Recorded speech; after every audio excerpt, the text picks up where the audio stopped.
This is Wrestling with Wrestling Past and Present. I'm Tim Kurt. And I'm Roland Pulis. And today we are going to give you our predictions about WrestleMania 36 happening this weekend. But first, a quick programming note. With everything going on in the world with the whole COVID-19 virus, we are trying to abide by social distancing recommendations. So this is our first episode where we're recording through Skype. So just bear with us. This is something new for us. But hopefully everything will work out just fine. Yeah, normally we're at Tim's house recording there, but Tim gave me the stay-home notice, and we decided to pull an audible and then try to do it. I mean, if WWE Backstage can do their show live through Skype, I don't see why we can't record our podcast through Skype, so we should be able to have a nice show out of it still. Yeah, absolutely. So it's a unique situation for us, but it's a unique WrestleMania 36 with there being no crowd, it being too nice, being pre-recorded and everything. So it's kind of fitting that we're talking about, our first episode through Skype is talking about this, probably the most unique WrestleMania of all time. Yeah, I mean, they're billing it as the only WrestleMania that's too big for one night. And like I said, to me, it's tough to stay up and watch, the pre-show and then like the 5 or 6, 7 hour show they put on. So it makes sense to me split it up so that way people aren't sitting there literally for 8 hours straight trying to be invested in something with some of the matches they have on here that you can't fast forward through because it's a live show. Yes. So absolutely. Yep. Yeah. So we'll get into it. We have 60 matches to give you our predictions on. And who knows which day the matches will be on. We don't know how they're going to break this up. You would imagine that one title match will probably be on each show, but you don't know. WWE is weird sometimes, and you have no idea what they're going to do. Absolutely. But we'll get started right now with our first match. So we have Otis and Dolph Ziggler. It's kind of been the love triangle story with Mandy Rose being involved. Initially, Otis was her love interest and everything, but then she got swept away by Dolph Ziggler. And I know something interesting happened on Smackdown yesterday, right?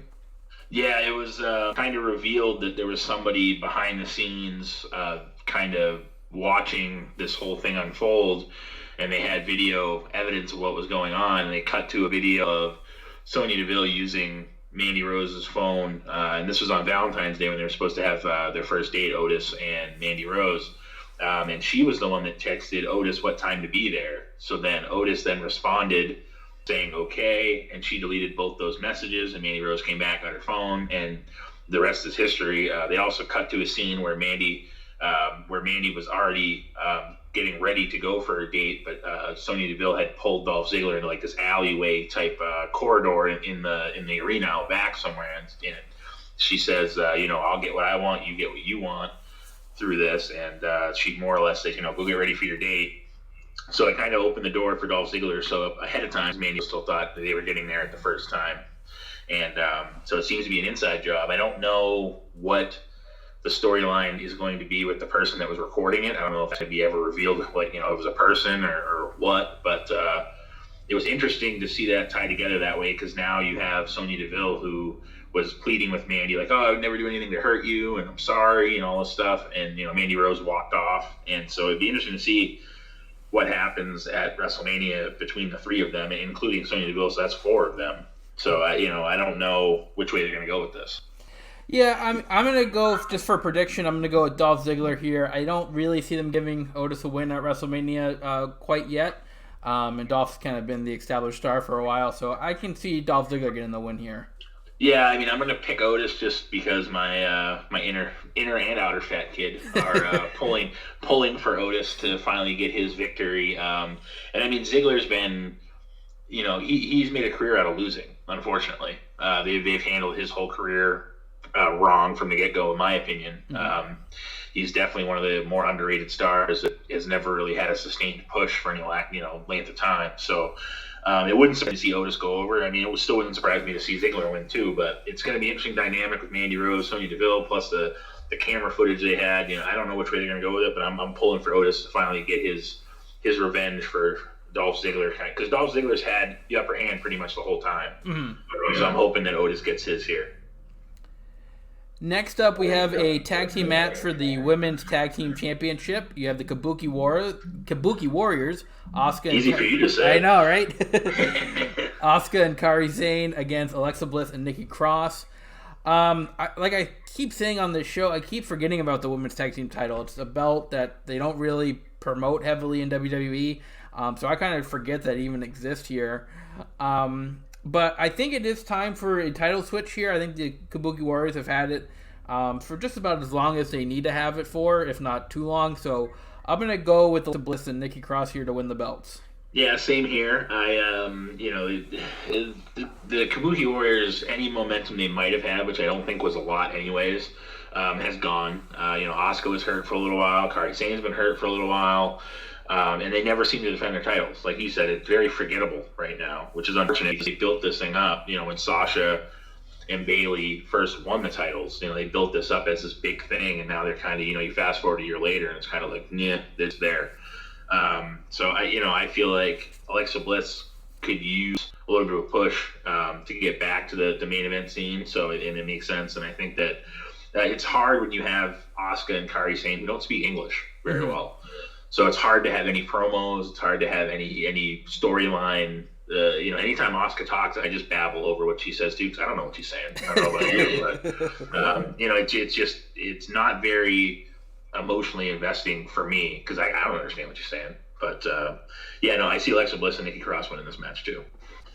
Next up, we have a singles match for the Intercontinental title. We have Sami Zayn with Cesaro and Shinsuke Nakamura taking on Daniel Bryan with Drew Gulak. I'm kind of predicting a little bit of a swerve job here. I'm going to go with Sami Zayn to win. I kind of see maybe Gulak screwing Daniel Bryan. I haven't really bought this whole partnership from the beginning. So that's what I'm kind of seeing happening here. So I'm going to pick Sami Zayn to retain the title. Yeah, I mean, I hadn't really thought of it that way. But I could see that happening too, especially where, Drew Gulak actually was the one responsible for Daniel Bryan getting this title match. Mm-hmm. I could see them using that as you used me to win and I should be the one having the match and yada yada. But I'm going to pick Daniel Bryan just because I think they need to have a little bit more, a bigger name, I think, holding that belt to give it a little bit more prestige again, to try to bring it back to what it was, because Braun had it for a little while. Shinsuke had it for a while. It seems like there's no traction. I'm hoping that if they give it to Daniel Bryan, maybe they can get some good matches, from this and maybe start showcasing the belt a little bit more. Then next up is the match that I think has the best storyline going into it. You have Edge and Randy Orton in a last man standing match. Edge easily the best storyline. I totally agree with you there. Yeah, absolutely. Edge made his return at the Royal Rumble, eliminated Randy Orton. Randy Orton then got his revenge, did the concerto on Edge. Then you had Beth Phoenix being involved in the storyline where she was coming back to give a medical update. And Randy Orton comes out and gives her an RKO after a brilliant promo. There's been a lot of brilliant promos throughout this whole thing, a lot of emotion, a lot of emotional investment. So I think it's got the best storyline going for it, this match. As far as prediction goes, I'm going to go with Edge. It's a little bit predictable here, but I don't see them spoiling his return to singles action after a 9-year run. I don't see them making him lose to Randy Orton here. I don't think Randy Orton needs to win this match. So I'm going to go with Edge here. Yeah, I totally agree. I don't... You can't build something up like this to have Edge come back after, retiring due to a neck injury, and then this build up to just have Edge get kind of squashed by Randy Orton. I feel like Edge is going to triumph here. It's probably going to be one of the last matches, I would think, either night. No matter what, it's going to be one of the last couple matches. I think they're probably going to make us wait till Sunday for this match just because of the hype. What's one more day? Mm. It'll make people come back for the second night. I could be wrong, but I think that's what they're going to do. You got to remember too. This is the program they wrote Matt Hardy off on too. So there's been a lot of stuff in here. It's weird that they didn't have Christian show up at all at any point. We both kind of discussed that we thought it was the perfect time for Christian to show up, but he never did. But with everything going on, the time they've invested in it, I feel like they'd be wasting the storyline if they let Randy Orton win. 'Cause he doesn't, like you said, he doesn't need the win. Because Randy Orton's Randy Orton. But Edge come back after everything and then lose is kind of pointless, I think. So yeah, I agree with you 100%. I think Edge is going to win this match. Then we have Elias against King Corbin. This match to me just seems like it's there for filler. It's kind of like a who's care match to me. Mm-hmm. I'm going to go with King Corbin here though, just because they're kind of pushing the King gimmick hard, and they have been pushing Corbin, a lot lately. They had the whole feud with Roman Reigns recently and everything. So I think just to continue building his heat, I think they'll give him the overall last year. Yeah, and the fact that it ended, the Roman Reigns feud ended with Roman getting the win and being on top, I feel like you can't keep having Corbin lose. And plus Elias wrestles, the only person in the company I think that wrestles less than Brock Lesnar. So he is always on TV singing and he gets involved, but he very seldom actually has a wrestling match. So yeah, I feel like King Corbin's going to win this match, not only because I've never really been into the Elias character anyways, but I feel like you can't have Corbin keep losing and have him be a viable heel if he keeps losing every time. It's kind of like what happened to Bray Wyatt for the longest time. Every time it was a pay-per-view match, he lost before he came back with the Fiend. He seemed to never win on pay-per-view. So I feel like King Corbin needs this win. And then in another filler match, it seems like you have Aleister Black taking on Bobby Lashley in a singles match. There's almost like no build-up to this match. I know there was rumors that Bobby Lashley did have the coronavirus, if I'm not mistaken. Yeah, that's what I heard too. I heard that he was one of the. I think Carmella was somebody they mentioned that had it too, but I'm not 100% sure on that. But he was definitely confirmed to have had it, and he's overcome it. And he's now healthy on the back end of it. But yeah, it's hard to have a build-up when you have one guy not there. Yeah. So I'm going to go with Aleister Black here. They seem to continuously keep building up Aleister Black him to lose to Bobby Lashley at WrestleMania. So I'm going to go with Black here. Yeah, I mean, Aleister Black, they've been building him like an ass kicker, and rightfully so. I mean, he has the look, he has the gimmick of a guy that would just come in, kick your ass, and leave. So I think it makes him look even more believable to beat, a guy like Bobby Lashley, who is a big dude. But I mean, the same thing with the Rusev storyline with Lana and Bobby Lashley. And Bobby Lashley, he really has never done anything for me. He's a good talent. He's very athletic, but I mean, they've never really had anything that I've been that invested in, aside from the Trump and shaving McMahon's hair. There hasn't really been anything there. No matter what they've tried with Bobby Lashley, they've tried heel, they've tried good guy. Most of the time he's come back. This time he's been, a heel, but they had the Leo Rush part with him for a little while. Now they have Lana with him with the Rusev thing. I feel like there's no point in having Bobby Lashley win this match. So our next match, we have the Street Profits against Austin Theory and Angel Garza with Zelina Vega for the Raw Tag Team titles. Quick, can you tell me what Angel Garza or Andrade or Austin Theory or any of those guys did to even deserve a tag team title match? I know. I don't even know how this happened. Like I don't know. I mean, I know why Austin Theory's in the match because Andrade is injured, but what did they do to even deserve a match before that? I know. It just makes no sense to me whatsoever. I'm going to go with the Street Profits here. I think they're a pretty hot tag team right now, especially their big crowd favorite. So I don't see them losing here and losing the belt, so I'm going to go with the Street Profits to win this one. I think the fact that they put the belts on them so quickly means that they are invested in them enough to not take the titles off them yet. Mm-hmm. And I know they wanted to get them away from Rollins and Murphy, but still, there's other teams you could have given it to before you gave it to the Street Profits. So I don't think they invest the time and the effort that they did in the Street Profits to then just take the belts away from them for nobodies. No offense to Angel Garza, no offense to Austin Theory, no offense to Zelina, no offense to Humberto Carrillo and Andrade, the ones that have been all involved in this whole thing. They're not anybody's, in my opinion. Andrade is the biggest name there, and he's been between being suspended and injured. He hasn't done anything in the last 3 months that's even worth doing. So I don't think the Street, like you said, the Street Profits is so over. Especially with the crowd, when you have a crowd, it's hard to take the belt away from them now. So I think the titles stay with them. And next we have another tag team match. It is a triple threat ladder match for the Smackdown tag team titles. You have the Miz and Morrison going against the New Day, Big E and Big E and Kofi Kingston, and then the Usos as well. I could kind of see this match going either way with all three of these teams, but I don't see a title switch here. I'm going to go with the Miz and Morrison. This is where it gets weird because I've heard that this could be a singles match.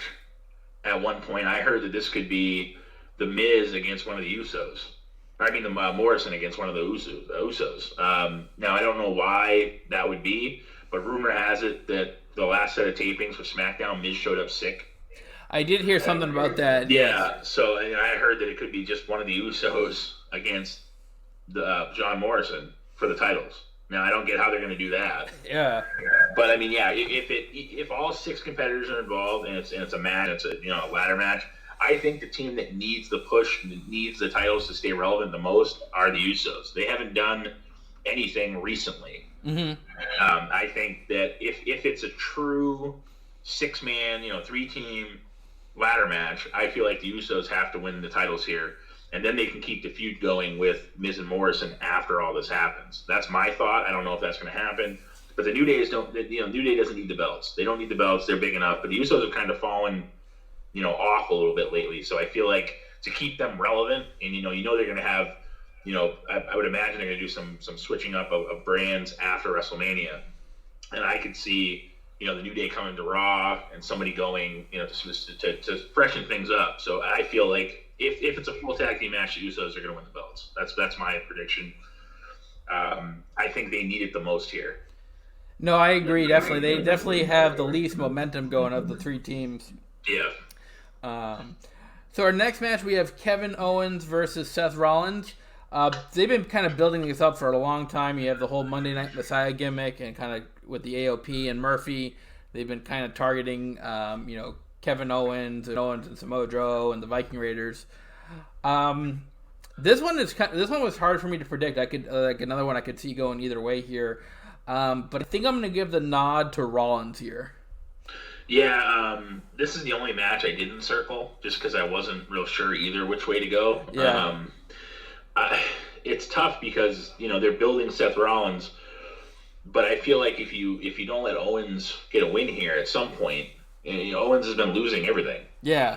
So just to be different, I'm going to go with KO. I'm surprised you didn't, because he's your boy. But he is my boy. I know it was hard. I'll go with KO only because, like I said, Rollins, he's really good when he loses at spinning it, because he has the Monday Night Messiah and whatever, and the gimmick he has. I feel like if Owens wins, it gives him a little momentum. It also doesn't hurt Rollins that much.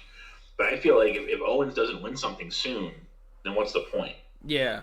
So I feel like they've been having him lose a lot lately. So I feel like Owens needs this win.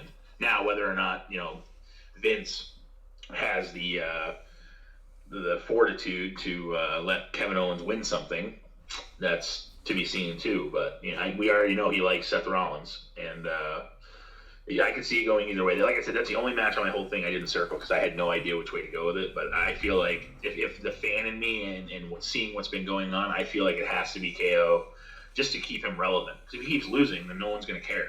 People care, but he'll have no believability going forward. He can start in some matches. Yeah, absolutely. He does. He is due for a big win, and I'm hoping that he wins. But for some reason, I just feel like Seth Rollins is going to go over here. All right, next up we have a Boneyard match, whatever that means. We have The Undertaker and AJ Styles here. This has been another awesome little program that they had. I think some of the best promos by both competitors. The fact that AJ called The Undertaker Mark Calloway. Yeah, really, when he said it, I'm like, ooh. I'm like, okay. Then Undertaker the next week actually calls, Alan Jones. Yep. He calls AJ, and it's like, it doesn't even matter what AJ's name is. The fact that they actually acknowledge that Mark Calloway is the Undertaker. And they show that weird Tiger video that the Undertaker did with his wife Michelle. Yeah, they're saying he's, the Undertaker's a regular guy. He's on Instagram and Twitter now. He's just a regular guy, which is a good way to go with it. But this match, I don't think this match will be on Saturday. I think this match will be a Sunday match. I think so, probably. Because the way they built it, just like I honestly think the Edge and Orton will probably be a Sunday match too. They're going to make people come back the second day to watch that match, I think. What are your thoughts on this one? I'm going to go with The Undertaker here. I don't see him losing to AJ Styles, especially where it is a gimmick match. I think The Undertaker, right. I don't see The Undertaker. The Undertaker has lost gimmick matches before, but I just don't see it here happening. So I'm going to go with The Undertaker. It intrigues me, the last promo The Undertaker did on Raw this past week, where he said that, bring the two ass clowns, Gallows and Anderson, and you guys aren't going to be ready for the Holy Trinity I'm about ready to unleash. Obviously, to me, that means that Kane might be there. But who's the third guy? Yeah. You know, who is? It's obviously not going to be Paul Bearer. He's gone. So I mean, like, who is the other person that is in the loop? You know, does Shawn Michaels show up? Is he the third guy? Yeah. Like, I could see them, having him be, because, I mean, AJ's running his mouth about Shawn Michaels too. So no matter what they do, I can see it being really interesting. I'm getting goosebumps thinking of Shawn Michaels showing up, just because, I mean, it probably won't happen, but it'd be cool if they did. But like I said, he said a Holy Trinity. So who's the third guy? Is it just going to be Kane? You got to mention possibly Triple H too. Undertaker's had a lot of history with Triple H at WrestleMania, and Triple H isn't booked on the show. Right. Yeah. So that could be a possibility. But yeah, I mean, so if it ends up being a true kind of, gimmick type match where anything goes, you're obviously going to see interference from other people. So the Undertaker's going to have somebody. Does Michelle McCool show up and kick AJ in the nuts or something? Like, they've been mentioning her name too. You know, I don't know. But yeah, I don't see a point in the Undertaker losing at WrestleMania to AJ Styles. They've done enough storytelling to make people want to watch it, so it really doesn't matter who wins. But I think that the Undertaker has already lost. How many times has he lost at WrestleMania? Twice. Yeah, I mean, he's lost to Roman. He's lost to Brock. He should have, after one loss, been done anyways. If the streak had been done properly, he wouldn't have been back. Yeah. But obviously, they keep throwing money at him, and it's hard to turn away really good money. So I don't blame him for that. But yeah, I see Undertaker, continuing on his legacy at WrestleMania here. And obviously, the Boneyard thing must be Graveyard. I guess it's the only PG way to say Graveyard, I guess. That's what I was kind of leaning towards, but who knows? Yeah. All right, next up we have a fatal 5-way elimination match for the SmackDown Women's Championship. You have Bayley, who's the champion, taking on Lacey Evans, Naomi, Sasha Banks, and Tamina. I don't see a title switch here. I think Bayley's going to retain. It's going to be interesting to see how they play the dynamic of Sasha Banks and Bayley, though, throughout this match, whether if there's going to be a turn or not. But just looking at the other competitors, I don't see them putting the belt on. Okay. Roland showing me his prediction through the camera right now. I'm going with Sasha. I think this is where the turn finally happens. They've been teasing it long enough. I think that Bayley gets eliminated early in this match. Really? Yep. I think that Sasha's going to pick her spot and eliminate her. That's my hope. I mean, I could be dead wrong, but I think if you're going to have it, I think the only way to do this properly is to not have it come down to Sasha and Bayley. You need one of them to be gone early. And for my thing, I think Bayley gets eliminated. Maybe there's a spot where, Tamina hits a big move or something and Sasha ends up stealing the pin or something. Where it's an elimination match, anything can happen. But to properly tell the story, I don't want Sasha and Bayley at the end, because you could have just had them face each other in a regular match. Yeah. So I feel like I'm hoping that they do it that way, and I hope that Sasha Banks ends up winning to change up a little bit. And then that creates a feud on SmackDown for the two of them. Yeah, let's see. This will be interesting. That they can definitely do this in a way that makes it really impactful. But we'll see how they play this one out. I mean, I could also see them having Bayley get eliminated by somebody not named Sasha to only have Sasha win, to then say, well, at least one of us still has the belt between us. Yeah. Like the team. So I could see him going that way with it too. But I think Bayley's starting to get a little stale, I think, as a champion. So I think they need a little bit of a change, but, we'll see. Well, next up we have a Firefly Funhouse match. We have John Cena taking on the Fiend, Bray Wyatt. This one, they have a little bit of a storyline. It wasn't that long of a program between them. Kind of the Fiend pointed to the WrestleMania sign challenging John Cena. John Cena accepted. And this is reportedly why they had to have Goldberg beat the Fiend, too. To set up this match. Because they didn't want the Fiend taking the belt to face Cena for a championship match. But yet they'll have Goldberg win the title, who's not a full-timer. Whatever.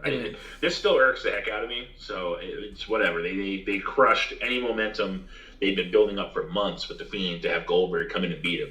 Yeah, and that kind of goes along with my prediction. I actually going to pick Cena to win this match. Now, I probably would have went with Bray Wyatt had he not lost to Goldberg.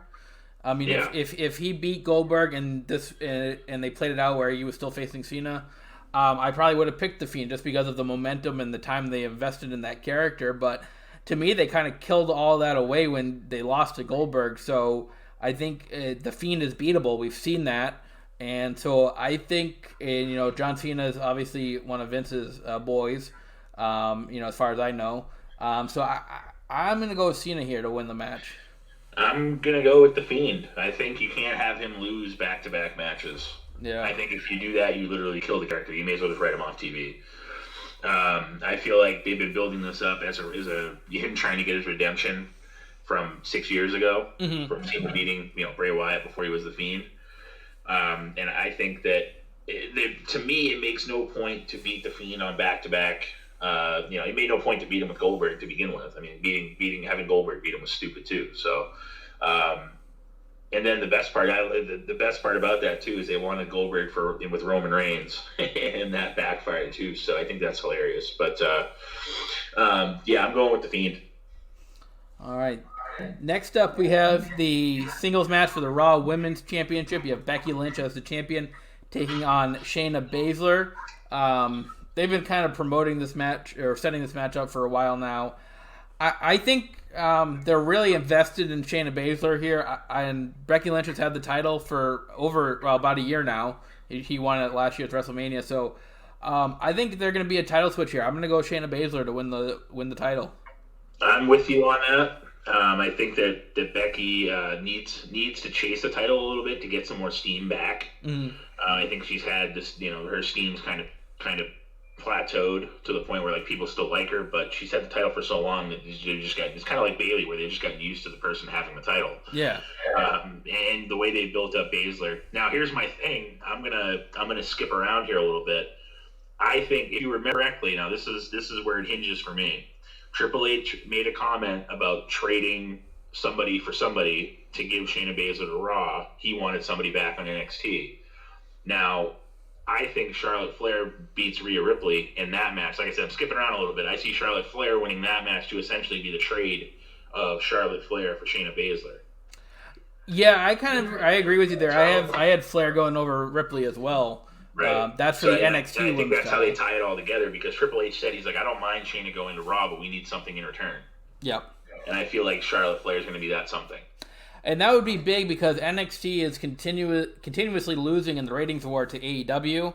Yeah. That's one of the reasons why I think they put Finn Balor back to NXT to help out with that. Yep. But obviously, it's nothing's working. So you have a big name like Charlotte Flair going to NXT. That might help the ratings. Hopefully, in WWE's case. I don't see her being there long either.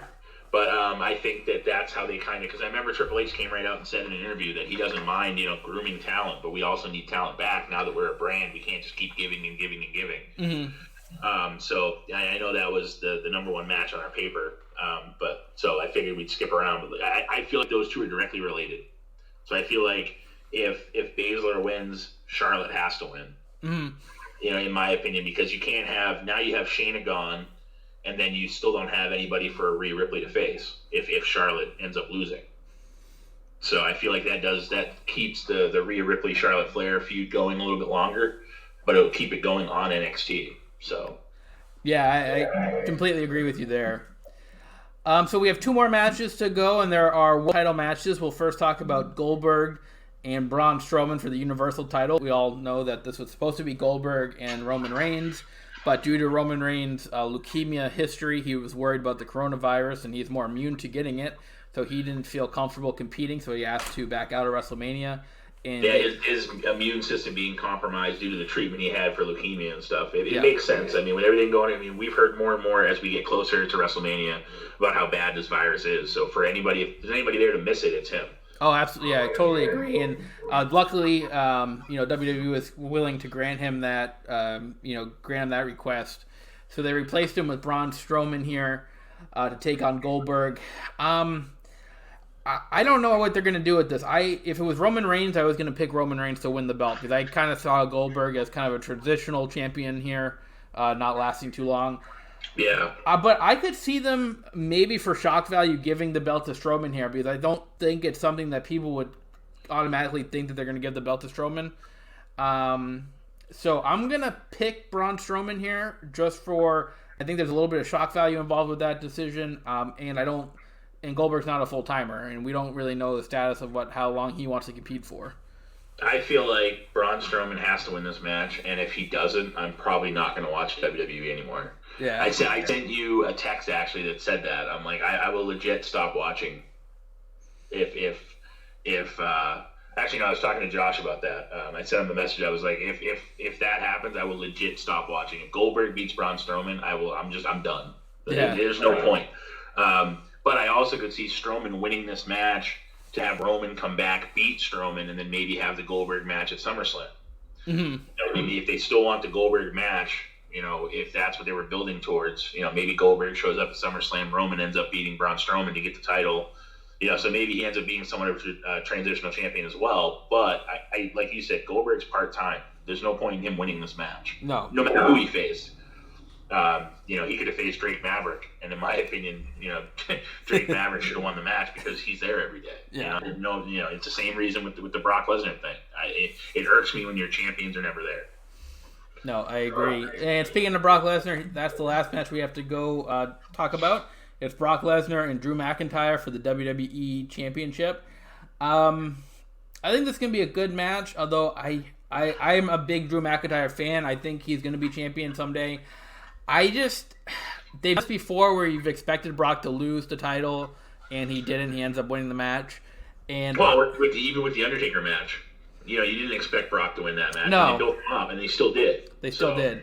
So I can kind of see them doing that again. I'm going to go with Lesnar here. As much as I want to see McIntyre as champion, and I hope that's where they go, I just feel like they're not going to do it. So I'm going to pick Brock to win the match.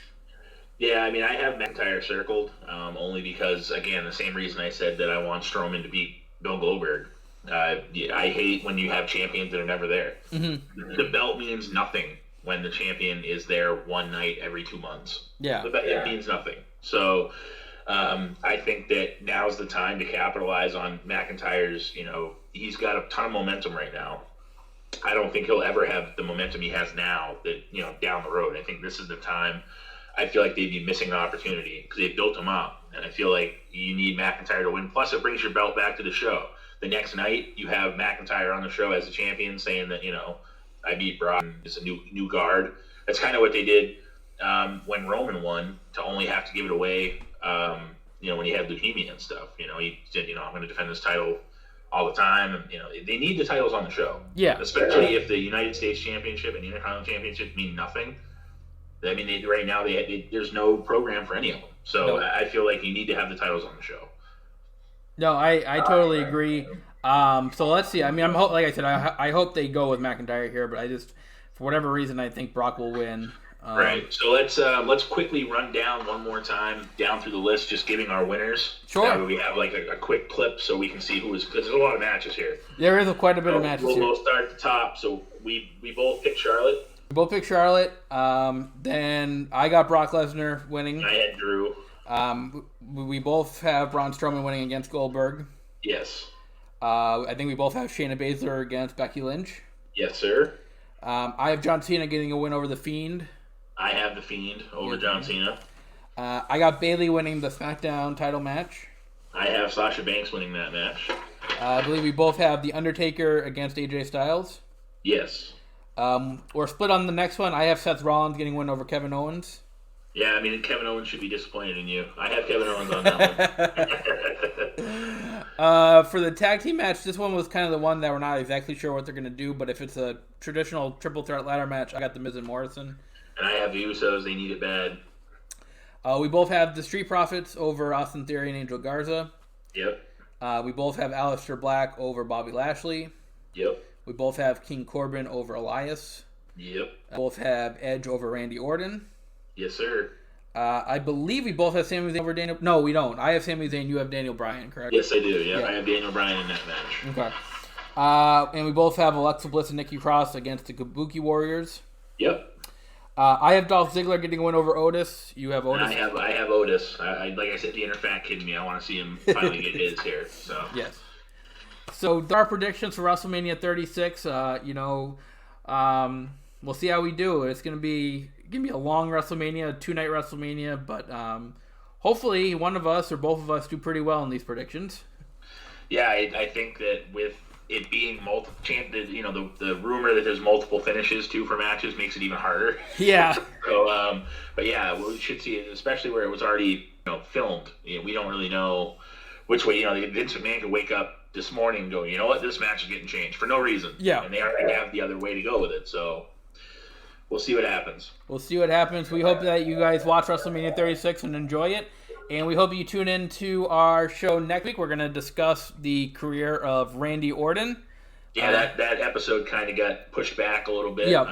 And the nice thing is about this is that it leaves us open to also change course if we need to, depending on how WrestleMania goes. It might be a WrestleMania reaction show. It might be, yeah. You never know with us. We pull the audibles when we feel like we need to, but we always try to deliver great content for you, and hopefully we will have another great show for you next week.